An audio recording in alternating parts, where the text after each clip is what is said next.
Welcome back to the deep dive. Today, we are strapping in for a pretty high altitude flight into the world of international tax law. It sounds dense, but I promise it's fascinating. It really is. We're looking at a huge legal fight that, it really boils down to just one question. Can a U.S. citizen living in Canada use a foreign tax credit against a relatively new U.S. tax? Yep. And our source material for this is an Amicus Brief, a friend of the court filing in the case Bruyea versus the United States. And this brief gives us this incredible inside look at what a major tax treaty was supposed to mean. So our mission today is pretty straightforward. We want to figure out why the U.S. government is saying no to this credit, and on the other hand, why some of the most authoritative experts in the world say the government is just flat out wrong. And when you say authoritative, you're not kidding. No, the people who filed this brief are H. David Rosenbloom, who is the former International Tax Counsel for the U.S. Treasury. He was literally at the table. He was at the table negotiating the U.S. Canada tax treaty in the 80s. And with him is Professor Fadi Shaheen. So you're hearing it from the source. Exactly. And their authority is just so crucial here because it cuts right through all the confusing legal language. The main issue is whether Article XD4 of the treaty, that's the part meant to stop double taxation, allows a credit for Canadian taxes against the U.S. net investment income tax, or NIIT. Okay. The government is basically saying, no, sorry, our own domestic laws prevent that, which kind of turns this huge international agreement into an empty promise. Sorry, it feels like signing a contract and then adding some fine print years later that says, oh, by the way, we can ignore this if we want. It just seems to violate the whole point of a treaty. It does, and that's the tension here. It's U.S. domestic law versus this, carefully crafted international agreement. We're going to dissect their argument to see why the treaty's original purpose, according to these experts, has to win out. Okay, so let's start at the beginning. The brief makes it really clear that these treaties, especially the Canada Treaty, they aren't just like friendly suggestions. Oh, not at all. They call them painstakingly negotiated and carefully crafted legal instruments. You have to imagine years of back and forth between two countries trying to figure this stuff out. They're meant to create predictability. So the first step for Mr. Bruyea's case is just showing the tax is even covered by this old agreement. The tax in question is the NIIT. That was part of the Affordable Care Act in 2010. Right. The treaty is from 1980. How does that work? Well, the treaty writers saw this coming. Articles 2 and 3 are written to say that United States tax covers not just the taxes that existed in 1980, but also any new taxes that are substantially similar. Ah, okay. And since the NIIT is a tax on investment income, it's an income tax, pretty much everyone, including the government, agrees that, yes, technically the NIIT is covered by the treaty. So if the tax is covered, and the treaty's whole purpose is to prevent double taxation, why is there a lawsuit? Why is Mr. Bruyea being taxed twice on the same money? This is where we get into the weeds. And it's the government's whole argument. It all comes down to one line in Article XD4. Okay. The article says the credit is allowed in accordance with the provisions and subject to the limitations of the law of the United States. Subject to the limitations? That sounds like a pretty big escape hatch. It is if you read limitations the way the government does. They point out that the main foreign tax credit is in Section 901 of the Internal Revenue Code, which is in Chapter 1. But when Congress created the NIT, they didn't put it in Chapter 1, they put it in Chapter 2A. Wait, hold on. You're telling me this entire international legal fight comes down to whether a tax law is in Chapter 1 or Chapter 2A? That just sounds absurd. It sounds absurd, but it's a known legislative tactic. Congress sometimes puts new taxes outside of Chapter 1 to, keep them separate from all the old rules and deductions that apply to the regular income tax. So it's a bit of legislative sleight of hand. By putting it in Chapter 2A, the government can argue that you can't claim the normal statutory tax credit against it. Precisely. And then they take one more logical leap. They say the absence of that statutory credit in U.S. law counts as a limitation, which then lets them deny the treaty credit too. Okay, so let's really unpack that limitation argument, because that's the whole game right there. The government says limitation means total elimination. How do Rosenbloom and Shaheen fight that? They go right at the meaning of the word. A limitation. It limits something. It doesn't erase it. They argue it's meant to regulate how you calculate the credit, not whether the credit exists in the first place. So the treaty grants the credit, and U.S. law just provides the rules for, say, how much you can claim. It doesn't give U.S. law a veto. Exactly. They're saying there's actually no conflict here.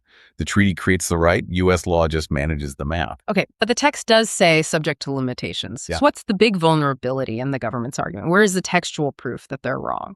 They find it in something the government itself admitted. It has to do with Canadian provincial taxes. This is really the aha moment of the brief. Okay, tell me about this provincial tax argument. Sure.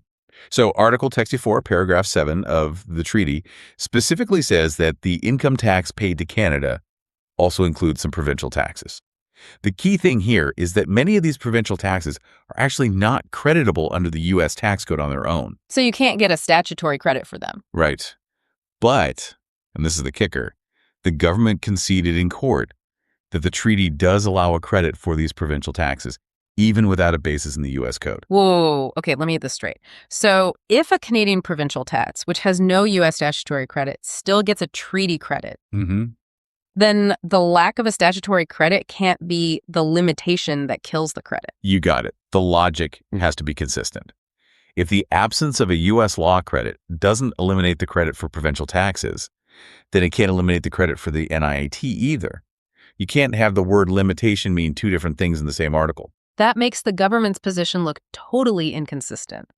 They're saying the rule applies to the NIIT, but not to these other Canadian taxes. That seems like a fatal flaw in their argument. It really is. And on top of that, the MEG point out that Congress never said anything about this.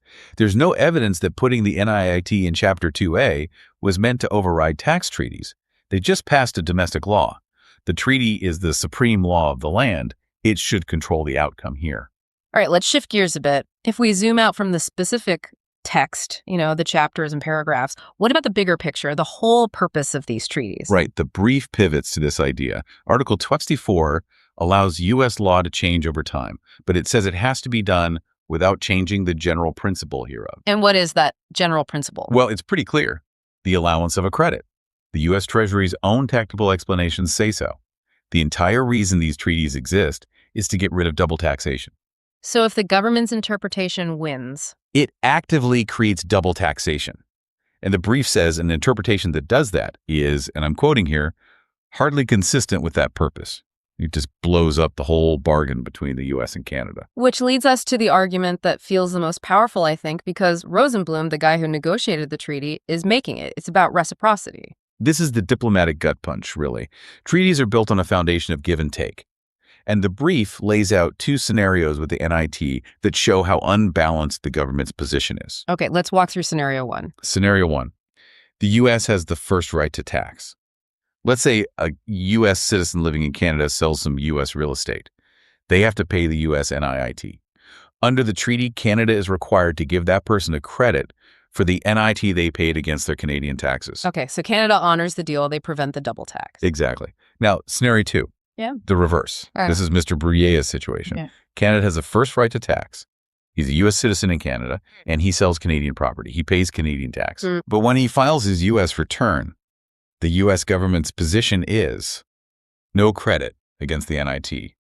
Sorry. So Canada gives the credit, but the U.S. doesn't. That's the non-reciprocal double taxation they talk about. That's it. And Rosenbloom says it plainly. Canada would never have accepted such a non-reciprocal proposition in treaty negotiations. The whole promise was balance, was parity. The government's interpretation is basically trying to change the deal after the fact, that only for one side. It really reframes the whole thing. It's not just about reading dry text anymore. It's about trust, about international agreements. The court is being asked if the U.S. signed a fair deal or one with a hidden escape hatch only it could use. It really is. It forces the court to step in and protect the original shared expectations that were set when two sovereign nations made a promise to each other. So, to bring this deep dive to a close, the Amicus basically conclude that the government's position is untenable. They say it lacks support in language, policy, and just common sense. Yeah, they urge the court to agree with the lower court and side with the taxpayer. And, this case is such a perfect example of how one tiny drafting choice, put the NIIT in Chapter 2A, can spiral into years of litigation. All just to get back to the original intent of a treaty. Right. It forces judges to look past the letter of the law and remember the whole point of these things, which is avoiding double taxation. It's just so complex managing your own country's tax policy while honoring these global agreements. Okay, so what's the final provocative thought we can leave everyone with today? Well, think about the legal drama here. In the lower court, the government actually argued that the NIIT law, because it was passed later, should just override the Canada Treaty. That's a really aggressive position to take. It's huge. It's the kind of thing that can really upset diplomatic relations. But then on appeal, they completely dropped that argument. They did what? They abandoned it. They admitted that the treaty and the NIIT can be harmonized. They can coexist. And you have to ask why they shifted. It's likely because pushing for a treaty override sets a really dangerous precedent. So once they admitted the two laws could work together, the fight got a lot smaller. It got much narrower. It wasn't about whether the treaty survives anymore, but just about where the credit comes from. Does it come from the treaty itself, or does it have to exist in U.S. domestic law first? The fact that they conceded harmony, but are still fighting so hard against a treaty-based credit, it reveals how desperate they are to maintain congressional control over every little tax detail, even if it puts these huge international agreements at risk. An intricate dance indeed, all fought over a single chapter number in the tax code. Thanks so much for walking us through this.